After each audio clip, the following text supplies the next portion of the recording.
In chapter 1, verse 18, Paul wrote that he is giving some instructions to Timothy.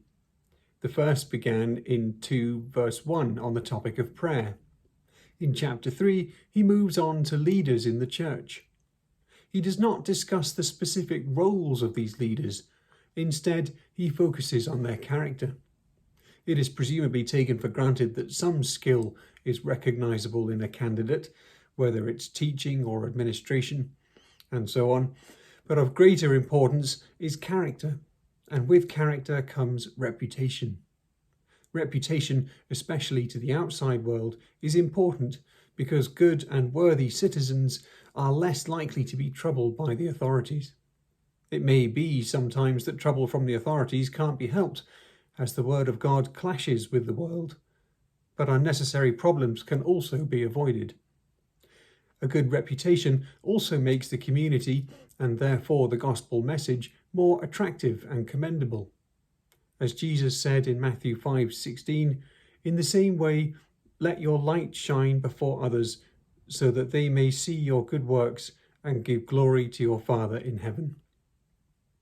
The role of the elders was probably taken over from the synagogue, and as well as looking after the congregation, they had the responsibility to represent them to the outside world.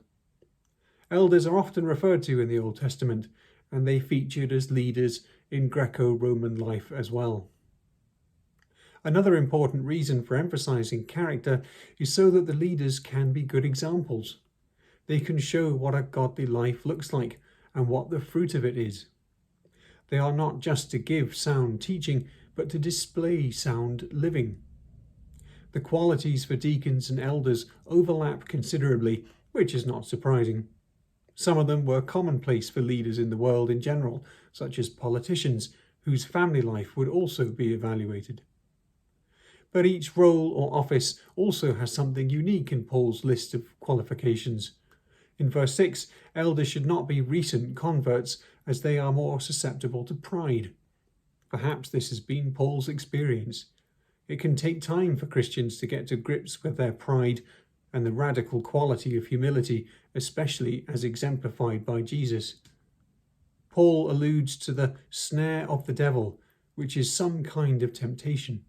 Perhaps Paul means the original temptation, where Adam and Eve are offered the ultimate upgrade to be like God. As for deacons, there is in verse 10 the requirement that deacons must first be tested. This was normal in ancient leadership practice, where lower orders of leadership were examined. Again, it is not competence being evaluated here, but reputation.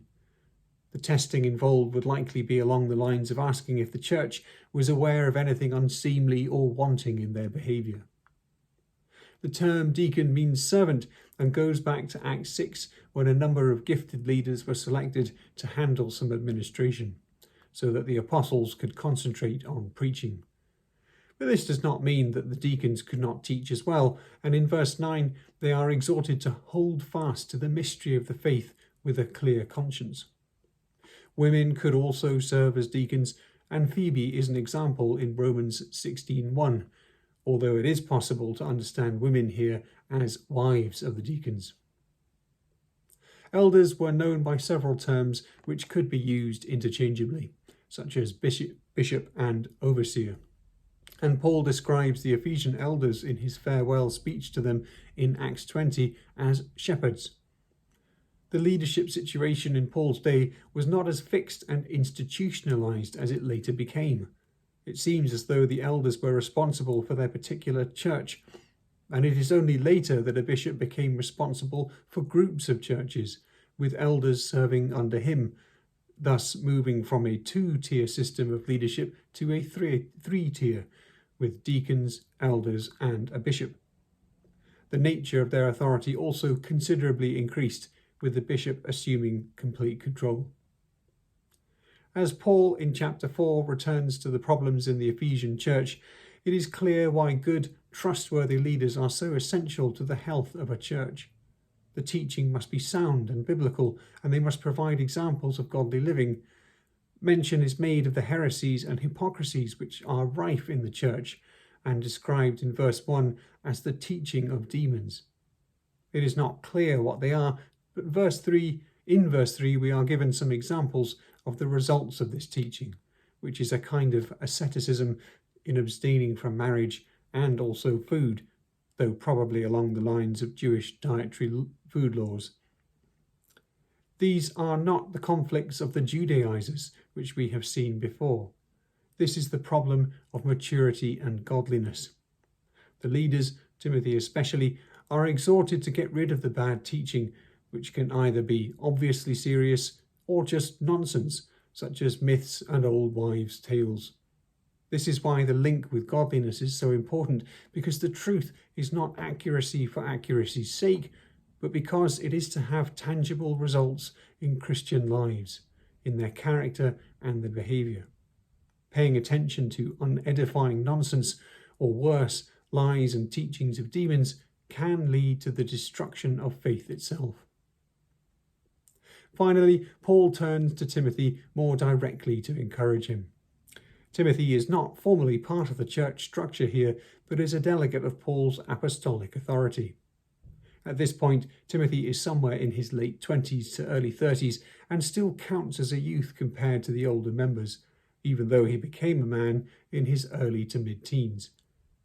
Timothy must not let his age and position intimidate him, but must focus on the crucial task at hand.